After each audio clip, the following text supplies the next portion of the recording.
প্রার্থীদের দেখা মিলল হাতে গোনা, ভোটার উপস্থিতিও কম। এমন পরিস্থিতিতে হঠাৎই সরব বিসিবি নির্বাচনের ভেন্যু হোটেল সোনারগাঁও। কারণ ভোট দিতে এসেছেন বিসিবির সভাপতি আমিনুল ইসলাম বুলবুল। জীবনের প্রথম নির্বাচনে প্রার্থী হয়েছেন আমিনুল ইসলাম বুলবুল। প্রতিদ্বন্দ্বী না থাকায় পরিচালক পদে আগেই হয়েছেন নির্বাচিত। ভোট দিতে এসে নির্বাচন নিয়ে জানালেন অভিজ্ঞতা। আমি যা দেখছি সবই প্রথম, আগে কখনো নির্বাচন করি, নির্বাচনে অংশগ্রহণ করিনি, তো যাই দেখছি সব নতুন আর কি।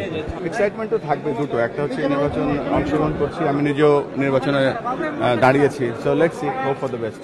বুলবুলের মতোই প্রত্যাশা তার ক্রিকেট মাঠের সতীর্থ জাভেদ ওমর বেলিমের। বললেন, নির্বাচনের প্রতিদ্বন্দ্বিতা যেমনই হোক, আগামীর বিসিবি পরিচালনা পর্ষদ কাঙ্ক্ষিত লক্ষ্যে এগিয়ে নেবে ক্রিকেটকে। প্রথমত আমি যখন ঢুকলাম নর্মাল মনে হচ্ছিল, বাট ভেরি এক্সাইটেড। কেন আমি সবসময় বলি আমাদের ক্রিকেট কালচার, এটা একটা কালচারের একটা অংশ, তাহলে মানে অনেক এনজয় হচ্ছে ভিতরে। যেহেতু আমার দুইজন ভোটার পাইলট এবং দেবু দুজনেই আমার খুবই ক্লোজ, একসাথে বসে আমরা কফি খাচ্ছি।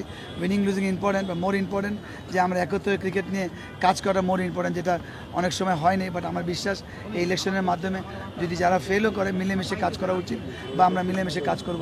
সকাল 10টায় ভোট গ্রহণ শুরু হয়ে চলবে বিকেল 4টা পর্যন্ত। সন্ধ্যা 6টার মধ্যে পরিচালক পদে বিজয়ী হওয়া প্রার্থীদের নাম ঘোষণা করা হবে।